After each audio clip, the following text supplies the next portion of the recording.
मुख्यमंत्री माझी लाडकी बहीण या योजनेसाठी जवळपास 36,000 कोटींची तरतूद ही त्यांनी यंदाच्या वर्षासाठी केलेली आहे आणि निश्चितपणाने ही करत असताना ही योजना कुठेही बंद होणार नाही। जो प्रचार विरोधकांकडून करण्यात आलेला होता की डिसेंबर महिन्यानंतर या योजनेचा लाभ मिळणार नाही, या उलट जानेवारी असेल त्याचबरोबर फेब्रुवारी आणि मार्च महिन्याचा एकत्रित असा लाभ याचं वितरण सुद्धा आम्ही 2 दिवसापूर्वी सुरू केलेलं आहे आणि लाडक्या बहिणींच्या खात्यामध्ये फेब्रुवारी महिन्याचे 1500 हे त्या ठिकाणी 2 दिवसातच पोहोचलेले आहेत आणि मार्च महिन्याचे 1500 सुद्धा ते पोहोचवण्याचं काम सुद्धा प्रगतीपथावर आहे।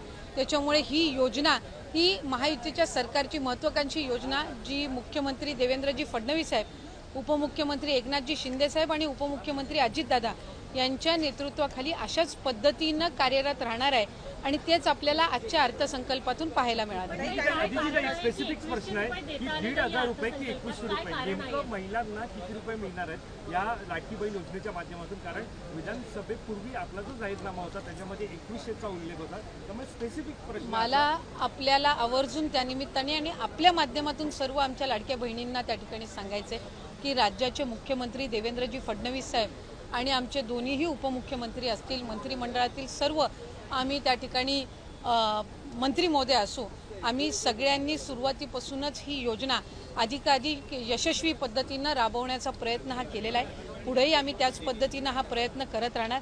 1500चा हप्ता हा महिलांच्या थेट खात्यामध्ये निवडणुकीच्या नंतर सुद्धा जवळपास 3 ते 4 हप्ते हे महिलांच्या खात्यामध्ये आज वितरित झालेले आहेत आणि त्याची प्रक्रिया सुरू आहे। अशाच पद्धतीने ही योजना पुढेही सुरू राहणार आहे। 2100च्या बाबतीतली जी भूमिका आहे ती राज्याचे मुख्यमंत्री देवेंद्र फडणवीस साहेबांनी, अजितदादांनी, शिंदे साहेबांनी सुद्धा वेळोवेळी मांडलेली आहे। एखादी महत्त्वाकांक्षी योजना ज्या वेळेला आपण आणत असतो त्यावेळेला त्याचा योग्य तो निर्णय राज्याचे मुख्यमंत्री आणि महायुतीचं सरकार ज्या वेळेला घेईल त्यावेळेला विभागाच्या वतीने आम्ही ते निश्चितपणाने या ठिकाणी घोषित करू। आज 1500चा लाभ देत असताना सुरुवातीला तर विरोधक म्हणायचे की हे 1500 पण तुम्हाला मिळणार नाहीत, पण त्यानंतर आम्ही ही योजना यशस्वीरित्या राबवली। त्याच्यानंतर म्हणायचे की निवडणुकीच्या नंतर ही योजना बंद होणार, पण आज 2,52,00,000 महिलांपर्यंत आम्ही हा लाभ त्या ठिकाणी पोहोचवत आहोत आणि आज 36,000 कोटींची जी तरतूद अर्थसंकल्पामध्ये करण्यात आलेली आहे जेणेकरून ही योजना अशाच पद्धतीने पुढे सुरू राहावी। त्यामुळे आम्ही कुठलाही महायुतीच्या सरकारने लाडक्या बहिणींना दगाफटका दिलेला नाहीये। 2100चा योग्य तो निर्णय जाहीरनामा किंवा एखादा ज्या वेळेला तुम्ही वचननामा असतं ते पुढच्या 5 पंचवार्षिक या संबंध या याच्यातून दृष्टिकोनातून तो ठेवलेला असतो। त्यामुळे त्या बाबतीतला योग्य तो निर्णय हा महायुतीचं सरकार हे निश्चितपणाने घेईल। पण आपल्या माध्यमातून मला लाडक्या बहिणींना सांगायचंय की ही योजना कधीही बंद होणार नाही आणि महायुतीच्या सरकारकडून अशाच पद्धतीने चालू राहील। या उलट या अर्थसंकल्पामध्ये महिलांना आर्थिकरित्या सक्षम करण्याच्या दृष्टिकोनातून उमेद भवन असतील, अस्मिता भवन असेल, त्याचबरोबर त्यांना सक्षम करण्याच्या दृष्टीतून आर्थिक साक्षरता आणणं असेल, हे सगळे उपक्रम हाती घेण्यासाठी सुद्धा भरीव तरतूद ही या अर्थसंकल्पामध्ये केलेली आहे। त्यामुळे महिलांना अधिकाधिक सक्षम करण्याच्या दृष्टिकोनातून आम्ही काम करत आहोत।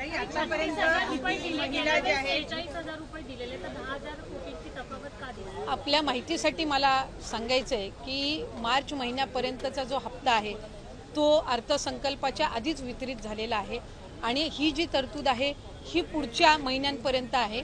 डिसेंबर महिन्यांमध्ये ज्या वेळेला ही जी केलेली तरतूद आहे या पलीकडे जर आपल्याला लाभासाठी तरतूद करावी लागली तर डिसेंबरच्या अधिवेशनामध्ये ती निश्चितपणाने करण्यात येईल। 36,000 कोटींची तरतूद जी आहे पहिले वर्षाचे 3 महिन्याची तरतूद ही आधीच उपलब्ध करून दिलेली आहे। आता राहिले तुमचे 9 महिने आणि मग त्याच्यानंतर डिसेंबरच्या अधिवेशनामध्ये जर पुढच्या 3 महिन्यासाठी लागली तर त्या पद्धतीने ती पुरवणी मागण्यांमध्ये केली जात असते। त्यामुळे या योजनेला यशस्वीरित्या राबवण्यासाठी जी काही तरतुदीची गरज आहे दर महिन्याच्या लाभाकरिता ती या अर्थसंकल्पामध्ये झालेली आहे। स्क्रुटिनी सुरू झाल्यापासून आतापर्यंत किती महिलांनी स्वतःहून सोडलेले आहेत किंवा किती महिलांना वगळण्यात आलेले आहे, त्याचबरोबर इतर ज्या योजना आहेत म्हणजे निराधार योजना असेल किंवा इतर योजना, या महिलांना या योजनेचा लाभ कशा पद्धतीने दिला जाणार? जे टोटल रजिस्ट्रेशन विभागाकडे झालेलं होतं ते साधारणपणे 2,63,00,000 असं होतं, पण हे जुलै ऑगस्ट महिन्यापासूनचं होतं आणि जुलै ऑगस्ट महिन्यापासूनच स्क्रुटिनीची जी प्रक्रिया आहे ती त्या ठिकाणी सुरू आहे आणि पात्र महिला ज्या आहेत, लाडक्या बहिणी ज्या आहेत, त्या साधारणपणे 2,52,00,000 2,53,00,000 इतके त्या ठिकाणी असतात. आधार सीडिंग ज्यांचे अकाउंट झालेले आहेत त्यांना दर महिन्याचा लाभ वितरित होत असतो. नमो शेतकरी योजनेचा जे लाभ घेतात त्यांना नमो शेतकरीचे 1000 आणि मग वरचे जे 500 आहेत ते त्या ठिकाणी लाडक्या बहिणीच्या या तरतुदीतून मिळत असतात. संजय गांधी निराधार योजनेच्या ज्या लाभार्थी आहेत त्यांना 1500चा लाभ हा संजय गांधी निराधार योजनेतूनच मिळत असतो. त्याच्यामुळे या योजनेतून मिळण्याचं त्याच्यामध्ये काही कारण नाही. या व्यतिरिक्त 4 चाकी वाहनं असणारी असतील किंवा जिल्हा स्तरावरून ज्या तक्रारी आम्हाला प्राप्त होतात त्या पद्धतीनं ती योग्य ती कारवाई आहे ही केली जात असते. आणि परत ज्यांनी आम्हाला या योजनेचा लाभ नको आहे किंवा आम्ही या योजनेच्या लाभासाठी आता पात्र नाही आहोत असे जे अर्ज आहेत हे काही हजारांच्या संख्येमध्ये आहेत. त्याच्यामुळे गेल्याही महिन्यात साधारणपणे 2,40,00,000पेक्षा अधिक महिलांच्या खात्यामध्ये हा लाभ वितरित झालेला होता आणि यंदाच्याही महिन्यामध्ये साधारणपणे तितकाच आकडा आधार सीडिंग जसे जसे होत जातात त्यानुसार त्या पात्र भगिनींच्या खात्यामध्ये जमा होत राहील. एक आरोप विरोधकांकडून असंही केला गेला, विधान परिषदेत सुद्धा चर्चा झाली की निकष आधीच ठरलेले होते, मग अंमलबजावणी करताना कुठे गडबड झाली का किंवा सरकारी तिजोरीतला पैसा नियमबाह्य वापरण्यात आला का त्याच्यासाठी, जर इतक्या महिला आता अपात्र होत असतील? नाही, एक तर मला आपल्या माध्यमातून स्पष्ट करायचं आहे की स्क्रुटिनी ही आम्ही सुरुवातीपासूनच करत आलेलो आहोत, याच्यामध्ये काही वेगळं नाही आहे. इतर विभागांचा डेटा ॲक्सेस करण्याचा अधिकार हा कुठल्याही एका विभागाला नसतो. उदाहरणार्थ महिला व बालविकास विभाग आहे आणि आम्हाला जर कृषी विभागातल्या नमो शेतकरीचा जर डेटाचा ॲक्सेस असेल तर तो आम्ही परस्पर घेऊ शकत नाही. आम्हाला तो त्या विभागाकडूनच प्राप्त होणं हे अपेक्षित असतं. परिवहन विभागाकडून जर एखादा तुम्हाला डेटा हवा असेल तर तो तुम्हाला परिवहन विभागाकडूनच मिळेल. त्याला स्वतंत्र तो डेटा ॲक्सेस करण्याचा अधिकार हा कुठल्याही विभागाला किंवा महिला व बालविकास विभागालाही त्या ठिकाणी नसतो. त्यामुळे सुरुवातीपासून याची स्क्रुटिनी होत गेलेली आहे.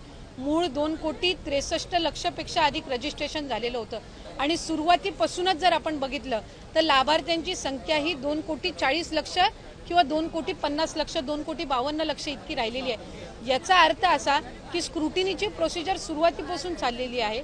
प्रत्येक विभागाकडनं जी आपण माहिती मागवतो त्याच्यामध्ये ऑक्टोबर, नोव्हेंबर, डिसेंबर महिना आचारसंहितेचा कालावधी होता. हा वगळता जशी जशी आमच्याकडे त्या विभागांकडनं माहिती येते त्या पद्धतीनं आम्ही ते पुढचं डीबीटी करायच्या आधी योग्य ती कारवाई असते ती करत असतो. त्यामुळे कुठल्याही पात्र जी निकषांमध्ये पात्र आहे एकही निकष न बदलता जी महिला पात्र आहे त्यांच्यावर अन्याय हा कधी या विभागाच्या किंवा महायुतीच्या सरकारकडून झालेला नाही. धन्यवाद.